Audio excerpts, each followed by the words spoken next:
กับทักทายสวัสดีเนาะสุขุน FC เนาะทางฝั่งไทยฝั่งลาวนี่ก็คือรอบๆบรรยากาศของบ้านลงพี่น้องบ้านลงเมืองเรางามพี่น้องเลยตอนนี้พวกเฮาร่างห่างหาดไก่สำเร็จเนาะพี่น้องเนาะทางหลังเวทีก็กินข้าวกินน้ำเนาะทางพนักงานเฮาก็ยังกินข้าวอยู่พี่น้องนำตั้งแต่นักห้องเฮาก็มาเนาะนักแสดงนี่พี่น้องกินข้าวอยู่หลายคนมาบ้านนี่บรรยากาศดีอยู่บ่อากาศเย็นจังหน่อยเนาะอาหารหลายสิ่งหลายอย่างพี่น้องขายเครื่องหลายแห่งเดี๋ยวเสียไปเบิ่งรอบหลังเวทีเนาะสาวหางเครื่องอาบน้ำเบิ่งได้บ่อาบน้ำหรือบ่สิไปใส่นี่จะไปซื้อน้ำกินไปเดี๋ยวจะพาไปซื้อน้ำกินเลยโอ้โหอาหารหลายอย่างนี่เนาะมากมายเนาะดูทางห้างเลยนี่ก็คือสลับเป่าใครดูแรกแล้วก็มันเนาะฮะแรกเลยมันมาว่ามือหนึ่งกลัวอีกว่ามือแรกโอ้เสียเมื่อจะชิดพัดมันไม่ได้คือเสียร้ายเถอะโอ้ยเสียเมื่อชิดเสียไปจาก10,000เนาะเสียงไม่ปนี่โอ้มาเคนี่ต้องกินสติ้งมาเคนี่เพิ่นเห็นเจดูสีกินสติ้งพี่น้องเจดูสีมาเลยเนื่องจากบริอัด2-3 มื้อเลยพี่น้อง2 มื้อบริอัดคลิปให้พี่น้องได้เบิ่งหิวเขาจนท้องสิแตกทีมหิวเขาจนท้องสิแตกขาเนาะขามันเซลสาวหางเครื่องเย็นกดมันเย็นเพี้ยนมันขวดใหญ่เท่าไหร่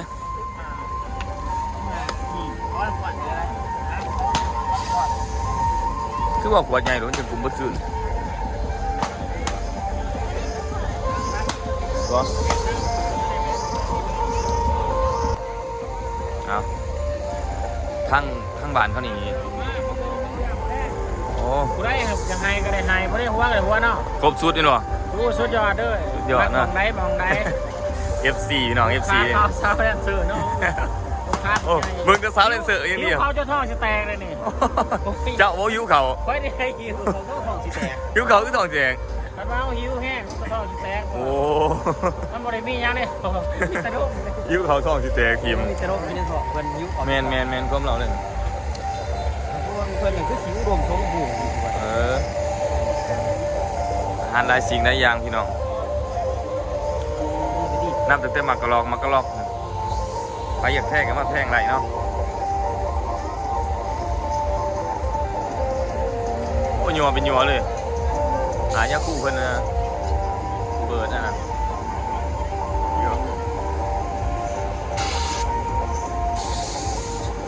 สิลองเสียงดวงอยู่บ่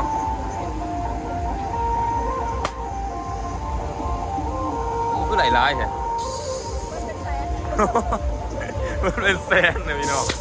โอ้มันแต่สัตว์อะไรนี่ฮะระดับมือโปรพี่น้อง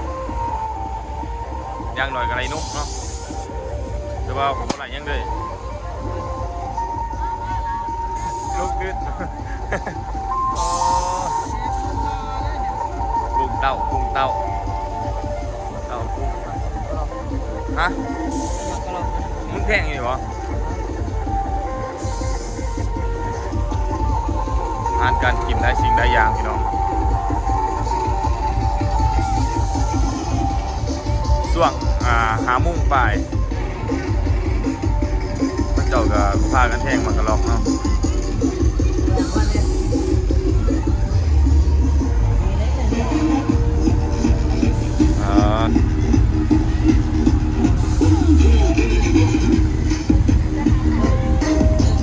ชิลองอยู่วะ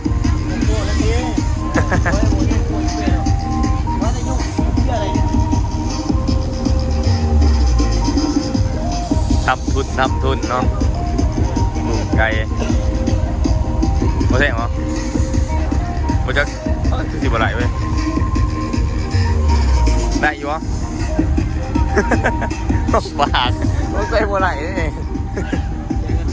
เสียเงินเนี่ย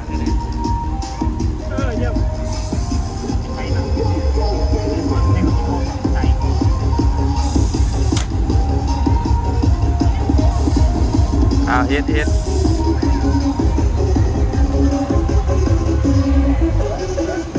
ดุนเนาะ กูแทงกับลุนลึงกับลุนเงื่อน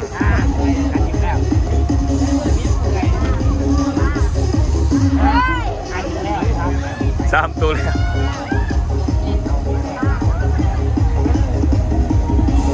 ป้าเนาะ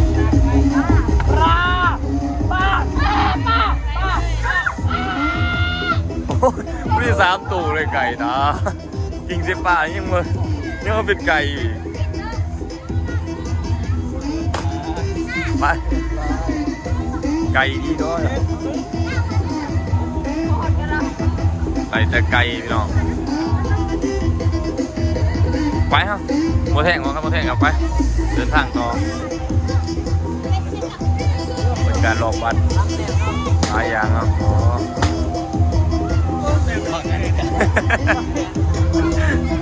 หลายอย่างใหม่หลายสิ่งหลายอย่างโมแทงว่าตัวนี้ตะก๊อบโมแทง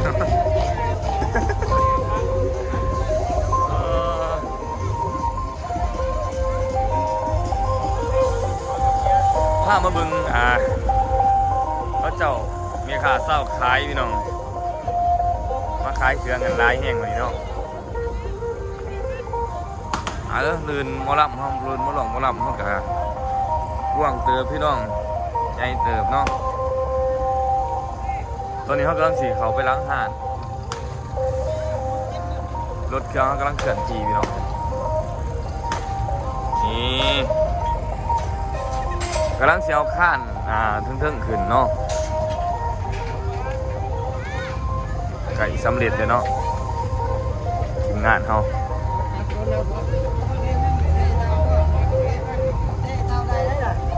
โอ้จะไหลวะ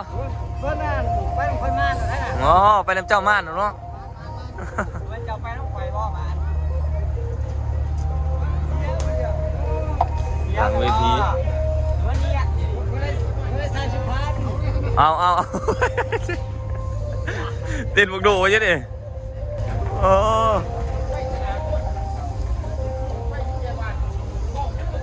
เป็นซุปเนาะ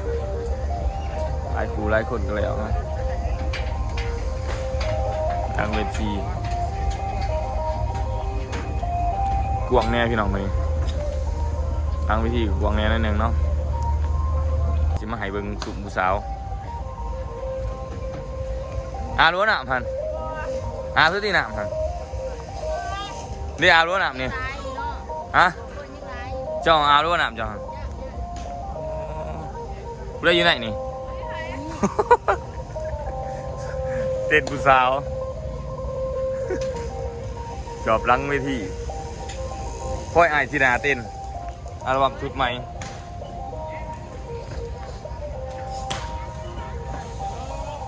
เป็นซุปเนาะโอ้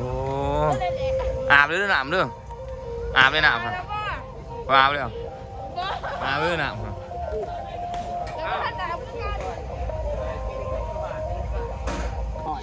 พี่น้องตอนนี้หมอลำเขากำลังปั่นน้ำปั่นไหนเนาะท่านน้ำเป็นเศรษฐีเพิ่นว่าท่านอีดีเดี๋ยวเป็นพระเจ้า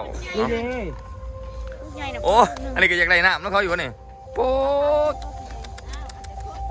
รู้น้ำพันเปียกหน่อยถ้าบอกเอากระยับออกจะกินน้ำหนึ่งอ้าวตอนนี้กำลังปั่นน้ำปั่นไหนออกไปซื้อเอาอยู่เนาะมันบ่มีดอกอยู่นี่โอ้อาจารย์มาซื้อให้เนาะโอ้เป็นไงถ้าไม่มีหมด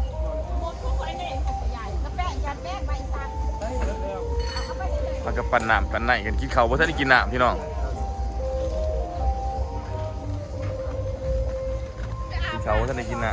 ำห้ามน้ำเลยเด้อ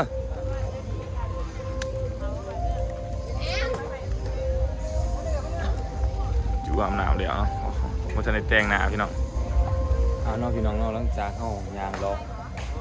วิวทัดรอบๆวัดแห่งนี้เนาะรอบๆวัดบันลงพี่น้องบันลงเมืองเรางามเนาะกาพาไปเบิ่งได้หลายหมู่หลายบอลเนาะเนาะน้ำเครื่องแน่เพิ่นบ่ทันอาบน้ำก็มีเนาะหลายผู้หลายคนพี่น้อง แม่ค่อยนอนอยู่ปลากาแฟ กะแม่ค้าเศร้าขายกะมาหลายเต็มที่พี่น้องเพราะว่าบ้านนี้เพราะว่ามันผู้คนมาหลายเนาะบ้านนี้เนาะคนมาเบิ่งมาหลองมารับหลายก็เลยแม่ค้าเศร้าขายกะแม่ก็เข้ามาเพื่อจะมาขายสิ่งขายของเนาะขายของกินของอยากเนาะโดยเจอไปเนาะให้ทุกคน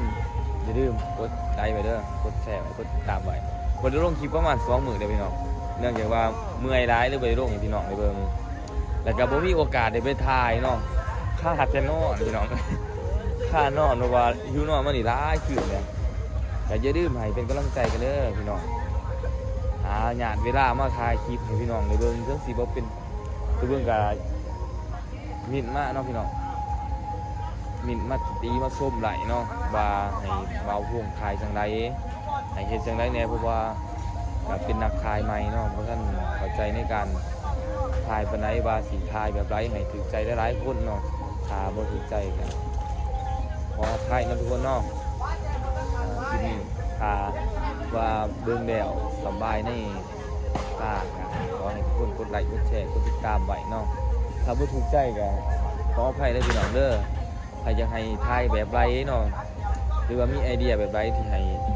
อยากให้เบาห่วงถ่ายลงเนาะอยากให้ถ่ายตอนนั้นตอนนี้บ่มีมาหลายแล้วทุกคนเด้อเดี๋ยวสิถ่ายเป็นแต่ละ EP ออกไปเนาะคลิปนี้ก็ฝากนำเสนอเนาะพี่น้องเนาะขอบใจทุกคนเด้อขอบใจ FC ที่เข้ามาอุดหนุนและซัพพอร์ตเนาะผมขอบใจทุกคนเนาะ